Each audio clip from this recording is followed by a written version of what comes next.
Hi everyone, welcome to prepare करो।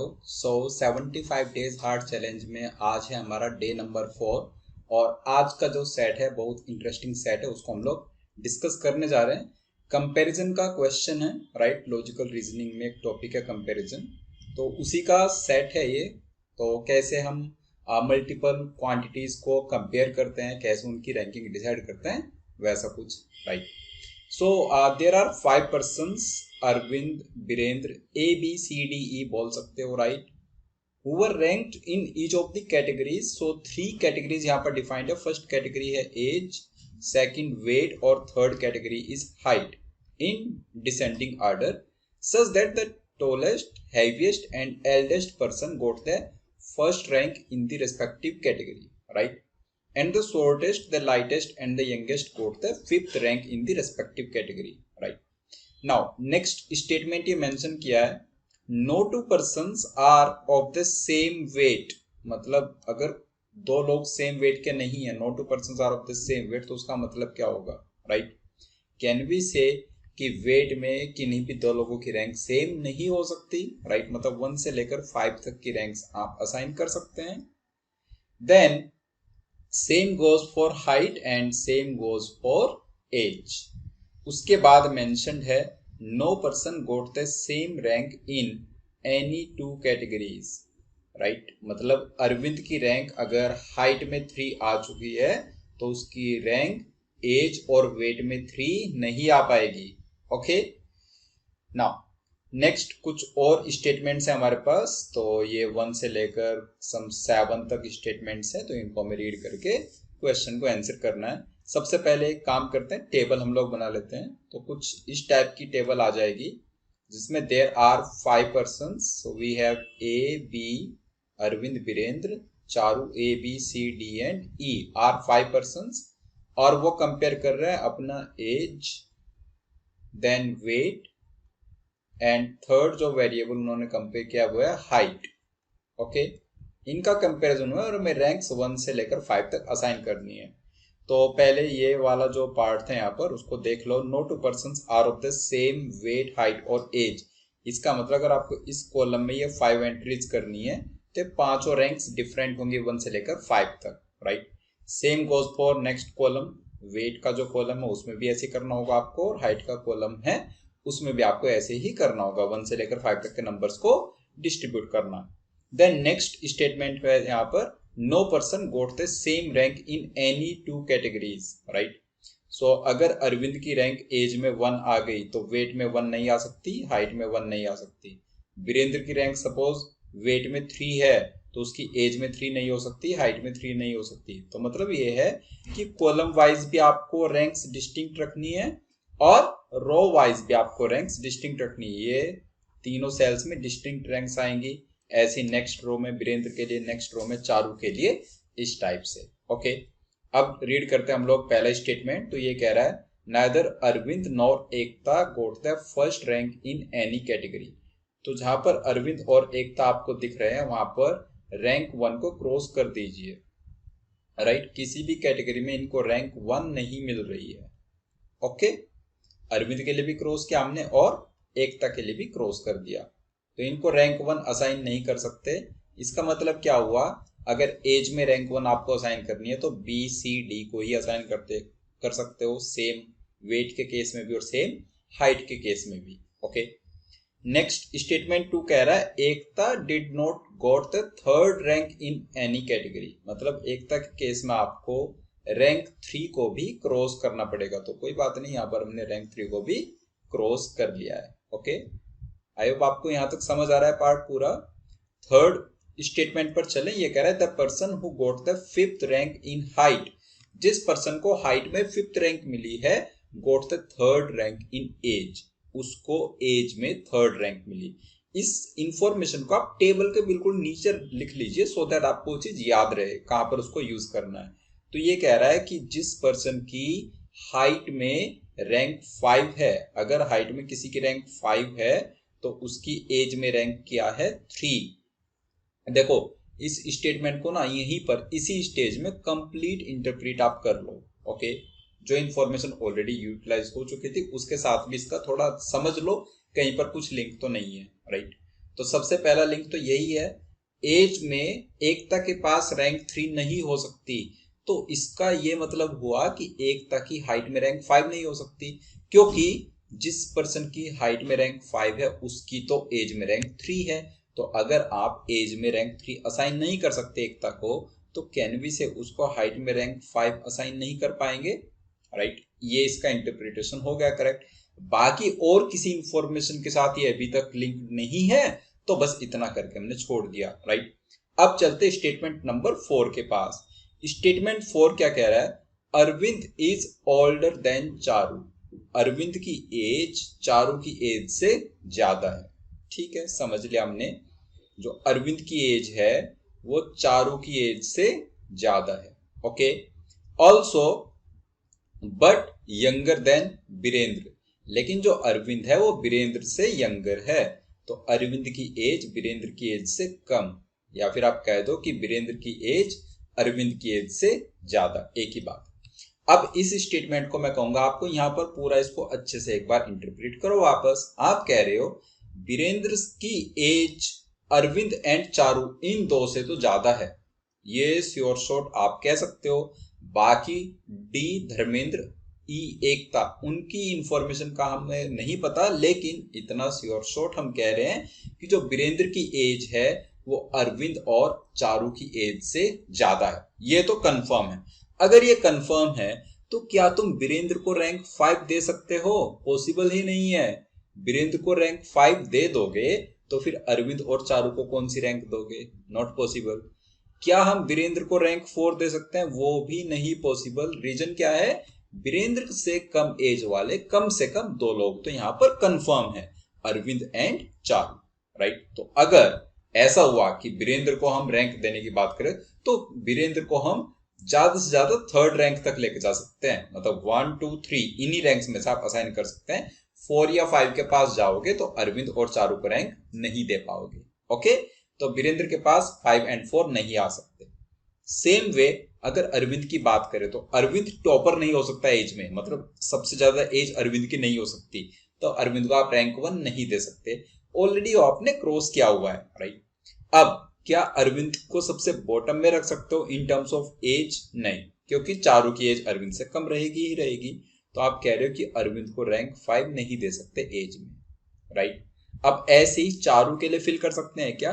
तो चारू से ओल्डर कम से कम 2 लोग तो दिख रहे हैं यहाँ पर, एक है बीरेंद्र और एक है अरविंद, ये तो कंफर्म है। मतलब आप चारू को एज में टॉपर या फिर सेकंड टॉपर नहीं बना सकते, older and second older. Okay, तो 1 और 2 चारू के पास नहीं आएगी in terms of age. Okay, क्या इन सभी इंफॉर्मेशंस जो हमने फिल की यहाँ पर, उससे ये जो 3 और 5 वाला कुछ हमने लिखा था उस पर कुछ चेंज आ रहा है, कुछ इंपैक्ट आ रहा है? नो, अभी कुछ लिंक नहीं हो रहा है, इसलिए हमने इसको देखा नहीं। फाइन। नाउ स्टेटमेंट नंबर 5 की बात करें, ये कह रहा है neither Birendra nor Dharmendra got the 5th rank in any category. अब ये कह रहा है कि जो बीरेंद्र और धर्मेंद्र है उनको किसी भी कैटेगरी में 5th रैंक नहीं मिली। बीरेंद्र की बात करें, एज में 5th रैंक क्रॉस ऑलरेडी बना हुआ है, वेट में 5th रैंक पर क्रॉस बना दीजिए, और हाइट में भी 5th रैंक पर क्रॉस बना दो। सेम वे धर्मेंद्र की बात करें तो धर्मेंद्र को एज में 5th रैंक नहीं मिलेगी, वेट में 5th रैंक नहीं मिलेगी, और हाइट में भी 5th रैंक उसको नहीं मिलेगी। ओके, नाउ बीरेंद्र और धर्मेंद्र का 5 हमने क्रॉस किया, तो कैन वी से ये 3 और 5 ये लिंक हो रहा है यहाँ पर? अगर ये लिंक हो रहा है और आप कह रहे हो हाइट में उनका 5 नहीं हो सकती, तो उनकी एज में रैंक 3 नहीं होनी चाहिए, तो बीरेंद्र के लिए यहाँ पर क्रॉस 3 करेंगे और धर्मेंद्र के लिए भी यहाँ पर क्रॉस 3 कर देंगे। ओके, नाउ चलते हैं स्टेटमेंट नंबर 6 की तरफ। ये कह रहा है the person who got the 1st rank in weight got the 3rd rank in height. जिसको वेट में रैंक 1 मिली है उसको हाइट में क्या रैंक मिली है? 3। मतलब जिसको वेट में 1 नहीं है उसको हाइट में 3 नहीं हो सकती। अरविंद को वेट में रैंक 1 नहीं मिली तो उसको हाइट में रैंक 3 नहीं मिलनी चाहिए। सेम वे एकता को वेट में रैंक 1 नहीं मिली तो उसको हाइट में रैंक 3 नहीं मिलनी चाहिए, ऑलरेडी क्रॉस बना हुआ है, राइट। नेक्स्ट स्टेटमेंट नंबर 7 की बात करें तो ये स्टेटमेंट क्या कह रहा है? Birendra is shorter than Charu.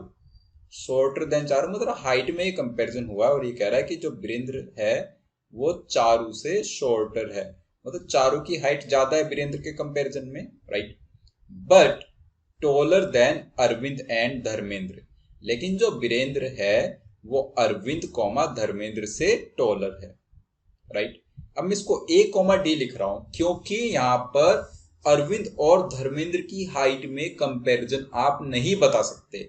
आप सिर्फ ये बता सकते हो कि जो वीरेंद्र है उसकी हाइट अरविंद से भी ज्यादा है और धर्मेंद्र से भी ज्यादा है, लेकिन अरविंद और धर्मेंद्र की जो हाइट है वो आपस में कैसे लिंक्ड है वो हमें नहीं मालूम। ओके, तो इसको ऐसे ही आप लिख सकते हो। इसका इंटरप्रिटेशन क्या है कि जो वीरेंद्र है उसकी हाइट अरविंद और धर्मेंद्र की हाइट से ज्यादा है। ओके, नाउ अगर हम इस स्टेटमेंट को यूज करना चाहें तो इससे आप हाइट में क्या क्या रैंक्स कहां कहां पर टिक क्रॉस कर सकते हैं। तो चारू से जो कम हाइट वाले हैं, कम से कम 3 लोग दिख रहे हैं, वीरेंद्र, अरविंद और धर्मेंद्र, मतलब आप चारू को 1 या 2 ही रैंक दे सकते हो हाइट में। चारू को रैंक 3, 4 और 5 आप नहीं दे सकते। आई होप ये चीज आप बहुत अच्छे से समझ पा रहे होंगे, राइट। 3, 4, 5 तीनों हमने क्रॉस कर दिया। अगर वीरेंद्र की बात करें तो वीरेंद्र से ज्यादा हाइट वाला, कम से कम चारू के पास वीरेंद्र से ज्यादा हाइट है, तो वीरेंद्र को टॉपर नहीं बना सकता हाइट में, मतलब वीरेंद्र के लिए यहाँ पर क्रॉस 1 कर दोगे। ओके, और अगर हम बात करें अरविंद और धर्मेंद्र की हाइट के कंपैरिजन में तो आप वीरेंद्र को रैंक 4 और 5 नहीं दे सकते, तो यहाँ पर क्रॉस 4 भी कर दीजिए। 5 तो ऑलरेडी क्रॉस बना हुआ है। अरविंद की बात करें तो अरविंद को टॉपर या सेकंड टॉपर आप नहीं बना सकते क्योंकि चारू और वीरेंद्र उससे ज्यादा हाइट वाले हैं। तो अरविंद के केस में ऑलरेडी 1 क्रॉस 3 क्रॉस आपने किया हुआ है, तो एक बार 2 क्रॉस भी कर लीजिए, राइट। धर्मेंद्र की बात करें तो धर्मेंद्र से ज्यादा हाइट वाले 2 लोग तो कंफर्म है, सी एंड बी, तो आप धर्मेंद्र को हाइट में रैंक 1 और रैंक 2 नहीं दे सकते। ओके, अब एक बार इससे समझ लो कि ये जो इंफॉर्मेशन थी 3, 5 और 1, 3 वाली, उससे क्या कहां पर इंपैक्ट हुआ। तो देखें एक बार, हाइट में अगर आपने 5 क्रॉस किया तो उससे आपको एज में 3 क्रॉस करना पड़ेगा। तो आपने 5 क्रॉस कहां पर किया है, आपने चारू के केस में 5 क्रॉस किया है, तो चारू के एज में 3 क्रॉस कर दो, राइट। और आपने धर्मेंद्र के केस में 5 क्रॉस, नो, एकता केस में 5 क्रॉस ऑलरेडी, बाकी सब फुलफिल्ड है। अगर हम 3 क्रॉस की बात करें तो हाइट में 3 क्रॉस हमने किया है अरविंद के लिए, तो ऑलरेडी वेट में 1 क्रॉस बना हुआ है। देन अगर हम चारू की बात करें तो चारू का हाइट में 3 क्रॉस है, तो उसका वेट में 1 क्रॉस कर दीजिए, राइट।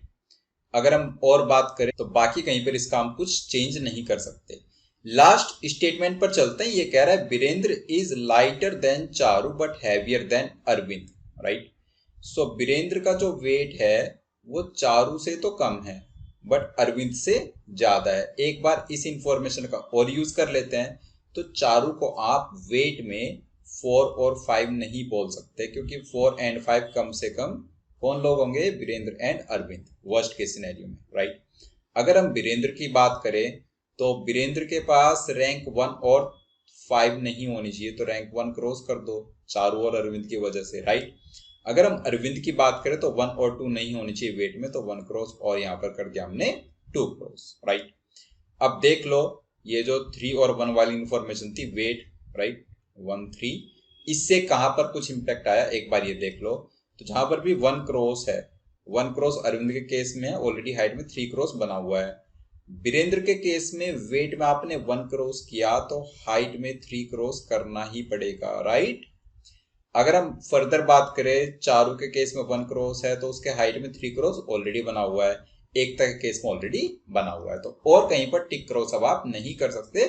सारी इंफॉर्मेशन हमने रीड कर लिया, अब देखते हैं कि कहां पर कौन सी इंफॉर्मेशन को हम फिल कर पाएंगे। तो सबसे पहले उन सेल्स को देखिए जहां पर आपने 4 टाइम्स क्रॉस कर दिया, which is very easy to observe. Virendra और हाइट का कॉम्बिनेशन देखो, तो 5 क्रॉस, 4 क्रॉस, 1 क्रॉस, 3 क्रॉस, मतलब यहाँ पर एक ही रैंक बचती है and that rank is 2, right.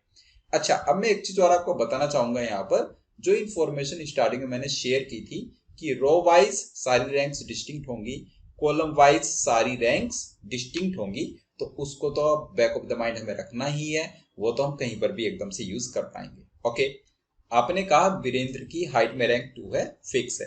अब एक काम करो, हाइट वाले ही कॉलम को फिल करने की कोशिश करो। सबसे पहले हाइट में ऑलरेडी 2 आपने एक जगह पर फिल कर दिया है, राइट। अब आप अगर सोचें तो जैसे उसी के जस्ट नीचे वाला सेल है सी, तो सी में आपने 3 क्रॉस 5 क्रॉस 4 क्रॉस कर दिया है और आप कह रहे हो कि कॉलम वाइज डिस्टिंक्ट आना चाहिए। तो अगर डिस्टिंक्ट आना चाहिए दैट मीन्स 2 तो क्रॉस ऑलरेडी बना हुआ है वहां पर, ये आप समझ सकते हो। तो 3 क्रॉस 5 क्रॉस 4 क्रॉस नहीं आ सकता सी के लिए, 3 5 4, तो यहाँ पर ओनली पॉसिबिलिटी तो 1 की बचेगी। यहाँ पर आप सिर्फ 1 को ही फिल कर सकते हैं, राइट। उसके नीचे वाले सेल की बात करो डी, तो डी में 5 1 2 क्रॉस बना हुआ है, मतलब अभी 3 और 4 आ सकते हैं। अगर ई की बात करें 1 3 5 तीनों पर क्रॉस बना हुआ है और 2 ऑलरेडी ऊपर हाइट में आपने यूज कर लिया है बी के लिए, तो यहाँ पर ओनली पॉसिबिलिटी बची 4 की। अब डी को फिल कर सकते हैं, 1 2 5 क्रॉस बना हुआ है तो यहाँ पर ओनली पॉसिबिलिटी बचती है 3 की, और 1 2 3 4 तो यहाँ पर हाइट में पॉसिबिलिटी किसकी बचती है, सिर्फ 5 की। ओके, नाउ अब देखो हाइट में जिसकी रैंक 5 है उसकी एज में रैंक क्या होनी चाहिए, 3, फिक्स है। देन हाइट में जिसकी रैंक 3 है उसकी वेट में क्या रैंक होनी चाहिए, 1, ये भी हमने फिक्स कर दिया, राइट। अब आप क्या करेंगे, एज या वेट किसी भी कॉलम की बात करो, राइट, और वहां पर फोकस करो जहां पर 3 एंट्रीज ऑलरेडी हो चुकी हैं, क्योंकि वो 3 एंट्रीज को जब हाइट वाले कॉलम के साथ आप मैच करोगे तो वहां पर 3 क्रॉस के साथ एक 4th क्रॉस आपको मिल जाएगा, क्योंकि रो वाइज एंट्रीज डिस्टिंक्ट होनी चाहिए, ठीक है। तो वहां पर आप फिल कर पाओगे, ज्यादा चांसेस है। जैसे अगर आप बी और एज मतलब ये वाले सेल को ऑब्जर्व करो, इस सेल में आप कह रहे हो 5 क्रॉस 3 क्रॉस 4 क्रॉस, और यहाँ पर आपने रैंक 2 ऑलरेडी यूज कर लिया। वीरेंद्र को रैंक 2 अगर एक बार मिल गई तो दूसरे किसी क्वांटिटी एज वेट और हाइट मतलब उसमें रैंक 2 नहीं आप दे सकते। तो 5 क्रॉस 3 क्रॉस 4 क्रॉस मतलब यहाँ पर आप कह सकते हो ओनली पॉसिबिलिटीज रैंक 1। ओके, उसके जस्ट नीचे सी की बात करें तो 1 क्रॉस 3 क्रॉस 2 क्रॉस, राइट। अभी इसमें 4 और 5 दो पॉसिबिलिटीज दिख रही हैं। ओके, अगर हम डी की बात करें तो 5 cross 3 cross, right, 5 cross and 3 cross और 1 क्रॉस, तो अभी इसमें 2 और 4 दो पॉसिबिलिटीज हैं।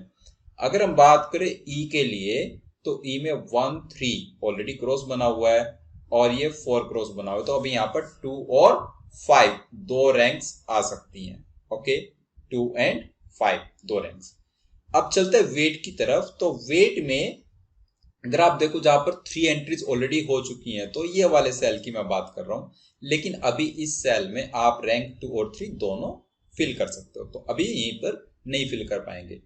अगर हम बात करें वेट में ए की, पर्सन ए, तो 1 क्रॉस 2 क्रॉस आपने क्या हुआ है, यहाँ पर 3 भी नहीं आ सकता, यहाँ पर 5 भी नहीं आ सकता, तो only possibility is rank 4। Okay, then अगर हम बी की बात करें वीरेंद्र की, तो 5 क्रॉस 1 क्रॉस और ये 2 क्रॉस है, और कॉलम वाइज 4 तो ऑलरेडी आपने फिल कर दिया इस कॉलम में, तो अब वीरेंद्र के पास ओनली जो चॉइस बचेगा वो होगा 3, रैंक आ जाएगी यहाँ पर 3। नेक्स्ट सी की बात करें तो 1 क्रॉस 4 क्रॉस 5 क्रॉस 2 और 3, तो 3 ऑलरेडी इस कॉलम में यूज कर लिया, मतलब यहाँ पर सिर्फ चॉइस बचेगी 2 की, रैंक 2। 1 2 3 4, तो इधर एकता को रैंक क्या मिल गई, 5। ओके, नाउ नेक्स्ट अगर हम बात करें एज में, सो एज में चारू को क्या रैंक मिलनी चाहिए, 1 2 3 क्रॉस बना हुआ है, अभी 4 5 दोनों पॉसिबिलिटीज हैं। धर्मेंद्र को क्या रैंक मिलनी चाहिए, तो 5 क्रॉस 3 क्रॉस 1 क्रॉस, अभी 2 और 4 दोनों पॉसिबिलिटीज हैं। अगर एकता की बात करें तो 1 क्रॉस 3 क्रॉस 5 4 दोनों क्रॉस, तो एकता के पास only choice is rank 2। Okay, अब अगर ये रैंक 2 है तो आप बता सकते हो धर्मेंद्र के पास कौन सी रैंक होगी, तो 5 क्रॉस 3 क्रॉस 1 3 2 ये ऑलरेडी आ चुका है, और 5 क्रॉस आप कह रहे हो ऑलरेडी धर्मेंद्र के पास, तो उसके पास जो ओनली चॉइस है वो है रैंक 4, और बचे हुए पर्सन चारों के पास रैंक 5। तो इस टाइप से आप पूरा सेट सॉल्व कर सकते हैं। ओके, आई होप पूरा समझ आ गया आपको। क्वेश्चंस बहुत डायरेक्ट हैं, आप फटाफट आंसर कर सकते हैं। Who is the second oldest person, मतलब जिसकी एज में रैंक 2 है, तो एज में रैंक 2 किसकी है? एकता की, option A. Who is the lightest person means जिसकी वेट में रैंक सबसे कम हो, मतलब रैंक 5 हो, तो वो कौन है? Again Ekta. Who among the following did not get the 4th rank in any of the categories? इन 4 लोगों में से बताइए कि एक ऐसा पर्सन जिसको किसी भी कैटेगरी में रैंक 4 नहीं मिली। तो रैंक 4 किसी भी कैटेगरी में ना मिली हो, अरविंद को तो मिली है, अरविंद तो ऑप्शन में नहीं आ सकता। धर्मेंद्र, धर्मेंद्र को रैंक 4 यस मिली है। एकता को रैंक 4 उसको भी मिली है, और वीरेंद्र को रैंक 4 नहीं मिली, तो Virendra will be our final answer. Okay, I hope पूरा सेट आपको समझ आ गया। कहीं पर किसी भी स्टेप में आपको डाउट है तो आप कमेंट बॉक्स में अपना डाउट टाइप करना मत भूलना। नेक्स्ट डे मिलेंगे सेट नंबर 5 डिस्कस करने के लिए। तो ये डेटा इंटरप्रिटेशन का सेट है, थोड़ी सी कैलकुलेशंस है इसमें, तो आप जब इसको आप ट्राई करें खुद से तो एक बार इस डायरेक्शन में ट्राई कीजिए कि कैसे आप इन कैलकुलेशंस को अवॉइड कर सकते हैं कहीं पर, या कैसे उस कैलकुलेशन को आप थोड़ा मिनिमाइज कर सकते हैं, कुछ कैलकुलेशन की टेक्निक्स आप यूज कर सकते हैं क्या। तो इतना थोड़ा सा होमवर्क करके रखिएगा, क्योंकि जब मैं इसको फिर डिस्कस करूंगा तो आपको बेटर क्लैरिटी मिलेगी। ओके, ये सीरीज आपको अच्छी लग रही है तो अपने फ्रेंड्स के साथ जरूर शेयर कीजिएगा जो भी कैट 2024 के लिए प्रिपेयर कर रहे हैं। तो मिलते हैं हम लोग डे नंबर 5 पर, तब तक के लिए बाय बाय।